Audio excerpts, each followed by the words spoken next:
বিএনপির বিরুদ্ধে ষড়যন্ত্র সবসময় চলেছে, চলবে, কারণ বিএনপি এমন একটি দল যে বাংলাদেশ জাতীয়তাবাদ, গণতন্ত্র, স্বাধীনতা, সার্বভৌমত্ব, এই দেশের সবকিছু যেটা ভালো, যেটা জনগণের জন্য প্রয়োজন, সেটা বিএনপি ধারণ করে, বিএনপি করতে চায়। সুতরাং বিএনপির বিরুদ্ধে ষড়যন্ত্র সবসময় থাকবে।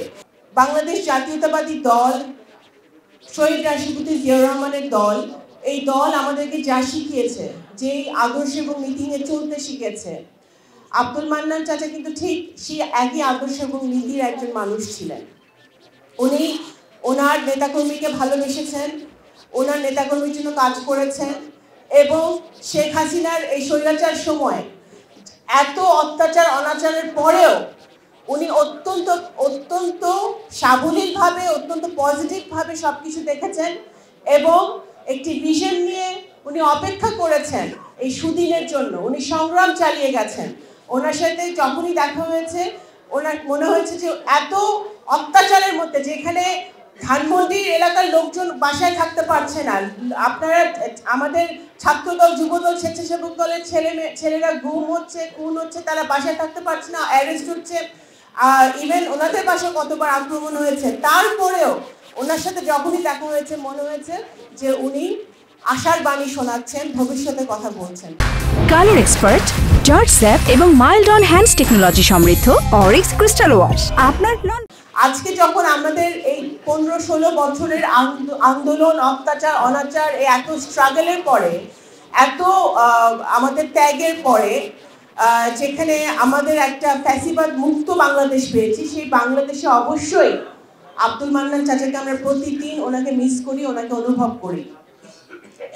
আজকে আমরা যদি সামনের দিকে এগিয়ে যেতে হয় ওনার মতো রাজনীতিবিদের আদর্শ নিয়ে, নীতি ধারণ করে, তাহলে অবশ্যই আমরা যেই বিএনপি যে পজিটিভ রাজনীতিটা করতে চায়, আমাদের ভারপ্রাপ্ত চেয়ারম্যান জনাব তারেক রহমান সাহেব যে প্রতিদিন বলছেন আমাদের 31 দফার কথা, আমাদের নতুন প্রজন্মের কথা, আমাদের ভবিষ্যতে বিএনপি বাংলাদেশের জন্য কি কি করবে, উনি যে প্রতিদিন ছাত্র, যুবক, নারী, স্বাস্থ্য, শিক্ষা, বিভিন্ন বিষয়ে বিএনপির যে সুনির্দিষ্ট পজিটিভ রাজনীতি আছে বাংলাদেশের জন্য, বাংলাদেশের ভবিষ্যতের জন্য, সেই রাজনীতিটা কিন্তু জনাব আব্দুল মান্নান চাচারই উনি যেটা ধারণ করতেন সেটারই একটা প্রতিফলন বলে আমি মনে করি। তো সুতরাং আজকে আমি আর বেশি বড় বক্তব্য দিব না, আমাদের প্রধানমন্ত্রী বক্তব্য রাখবেন। আজকের দিনে আমরা এতটুকু বলতে চাই, রাজনৈতিক বক্তব্য আমি দিতে চাই না, এতটুকু বলতে চাই যে বিএনপির বিরুদ্ধে ষড়যন্ত্র সবসময় চলেছে, চলবে, কারণ বিএনপি এমন একটি দল যে বাংলাদেশ জাতীয়তাবাদ, গণতন্ত্র, স্বাধীনতা, সার্বভৌমত্ব, এই দেশের সবকিছু যেটা ভালো, যেটা জনগণের জন্য প্রয়োজন, সেটা বিএনপি ধারণ করে, বিএনপি করতে চায়। সুতরাং বিএনপির বিরুদ্ধে ষড়যন্ত্র সবসময় থাকবে।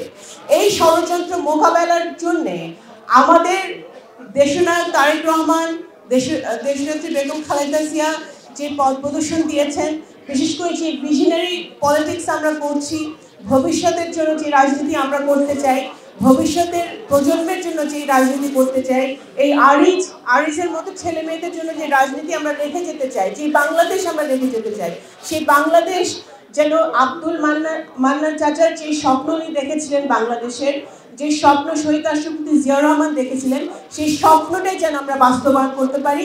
আমাদের সকলের সেই দিকে কাজ করতে হবে, সেই লক্ষ্যে কাজ করতে হবে, জনগণের পাশে থাকতে হবে, জনগণের জন্য কাজ করতে হবে। আপনাদেরকে আবারও অসংখ্য ধন্যবাদ জানিয়ে এবং আমাকে আজকে এখানে ইনভাইট করার জন্য আমি মেহনাজকে বিশেষ করে এবং অসীম ভাইকে ধন্যবাদ জানাচ্ছি। আসসালামু আলাইকুম।